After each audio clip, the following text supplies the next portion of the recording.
Hello, I'm Tom Allen with Green Tech Heat Solutions, and we're here today in the Green Tech Heat Training Studio, and I'm here with Tom Costello, our Director of Technical Services. Tom coming in. The two of us today are going to go over, mostly Tom is going to go over our basic training on how to do a heat treatment with our equipment utilizing this one is our ePro 400 basic package system with a few modifications. So if you've just purchased one and you're receiving it, this is what we're going to be talking about, and we're going to tell you all the steps involved in doing how to be successful in doing a heat treatment. Okay guys, while you're unpacking, it's very important that you find the heat and air unit in the room, and what you're going to want to do is you're going to want to turn this on heat, and you're going to want to turn this all the way up. What that's going to do is that's going to preheat your room, and that's going to allow the heater to come up to temperature a little quicker because the room will already be conditioned. The heater won't have to fight the ambient room air. We'll already have it up to a temperature so it can hit the ground and start heating immediately. Okay, we got everything unpacked. This is basically everything you're going to get in an ePro 400 package. The room's now preheating, everything's coming up to temperature, so we can go ahead and get started with our treatment. This is an AM4000 CFM air mover. This is designed to help circulate the air in the room during the treatment. Here we have a power distribution center. What this is going to do is this is going to adapt to the existing PTAC unit plug that's in the wall, and we're going to be able to use this to power our heaters instead of having to use different outlets in the walls. As you can see, we have several different cords. We have a 4-wire range cord here, and we have the cord that's actually going to work with this particular room, which is the package unit through the wall. These are the Green Tech cords that go with the heater itself. What these are going to do is these are going to attach the heater to the power distribution center. This is the ePro 400 heater. As you can see, it has 6 different coil banks. Here we have an infrared thermometer that's going to tell you surface temperatures. It's very important that when you unpack this ePro that you realize there's an instruction manual in there. What this is going to do is this goes over basically all the functions, the basic functions of the heater, and as you can see, the different specifications. It also gives you some ideas about, covering windows, things like that. And also it has on the back a basic diagram of how you should set the room up to achieve your convected air, which is a vortex of air. So we're going to cover all that later. I just kind of wanted to go over that right now so you guys would understand it's in the box. These are sprinkler head covers. What this is going to do is it has a magnetic ring. This is going to go and attach to your sprinkler head in the ceiling on the escutcheon plate around the sprinkler head. Holds it tight to the ceiling. It insulates the sprinkler head. What I would suggest doing with these is putting maybe a ½ inch of water or so in them and put them in the freezer overnight. Let them freeze up really good. The metal gets good and cold. The water stays good and cold inside. There was also some accessories that are going to help you in your treatment. What we have here is this is a Tegum digital thermometer. What this is going to do is this particular thermometer uses these wired probes, and what these do is these plug right into the top of here. You put these in a different treatment area so you can get a real-time temperature of what's going on in the room. What we have here is Reflectix. What this is insulation that's going to cover your windows, cover the return on your package unit coming through the wall. What this does is allows heat to stay in the room. You don't end up losing any heat to outside sources. What I'd like to talk about now is another great resource that we have. What this is this the Bedbug Heat Treatment Field Guide. This guide has a lot of really good information on biology and other parts of the bedbug treatment and how bedbugs operate and behavior and things like that that are going to help you get more familiar with being more successful with bedbug treatments. Another thing we have in here that we've done is we've put together an actual instruction sheet. What this is going to do is this is something you're going to leave with your client that's going to allow them some information on what they need to do to assist you before you arrive to actually do the treatment. Okay, what we're going to want to do now is we want to make sure this room is indeed ready to be treated. Keep in mind, you've been preheating this room the whole time, so it's getting a little warm in here, so we need to make sure you keep moving, make sure that you have purpose in your movements. Looking at the bed, what we're going to want to do here is, to make sure we get good airflow, we're going to want to pull this up.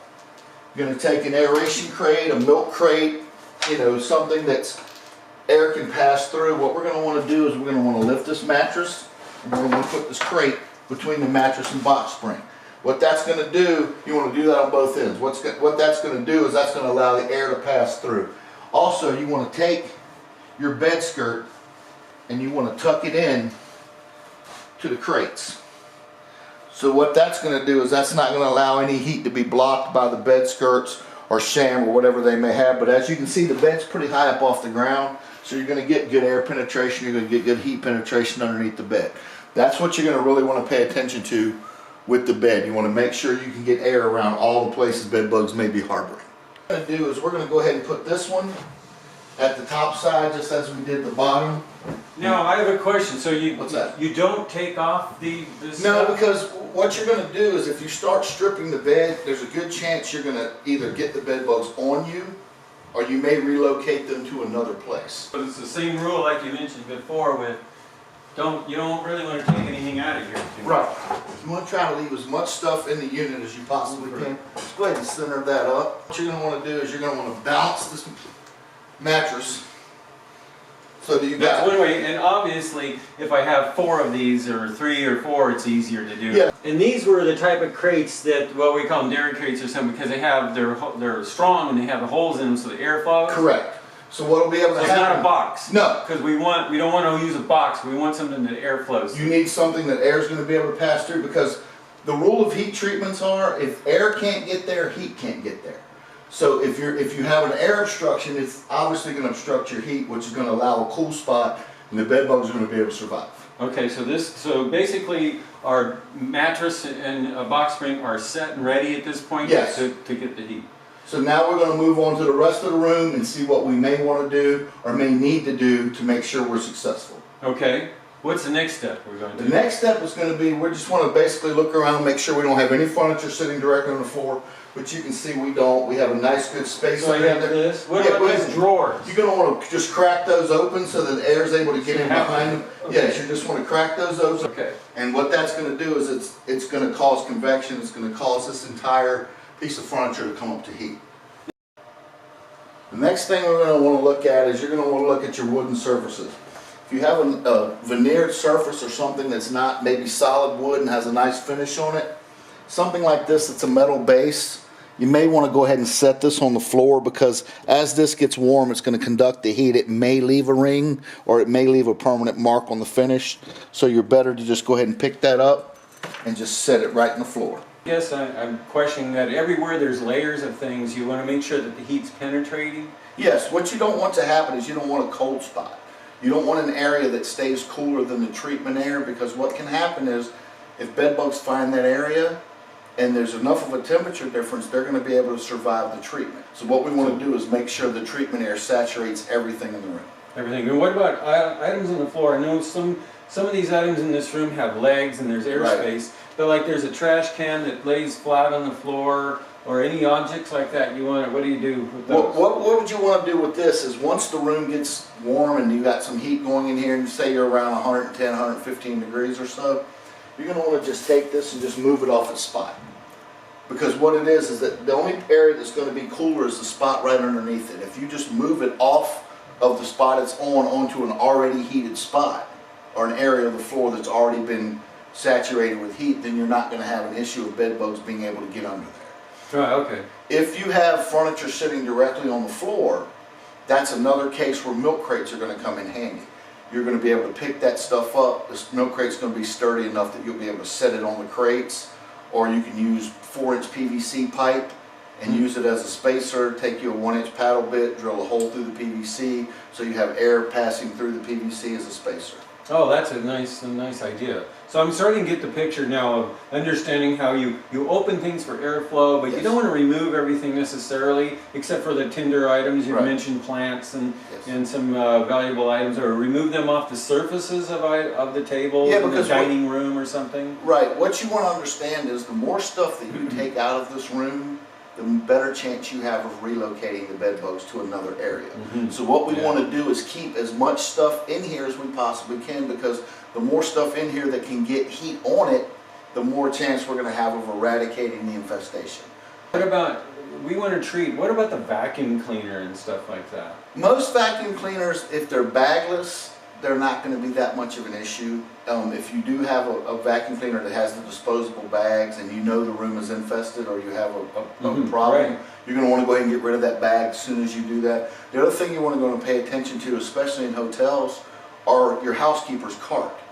Because as those carts come into a room and they take the linen out of this room, they normally take that cart to another room, or they leave it in the hallway, or they leave it in another area because they're doing multiple rooms in a day. See, so that's the transfer. That's the key to how these insects, bed bugs, will transfer, is they're hitchhiking. Oh, absolutely. And they're on a cart, or they might be on the vacuum or on the person.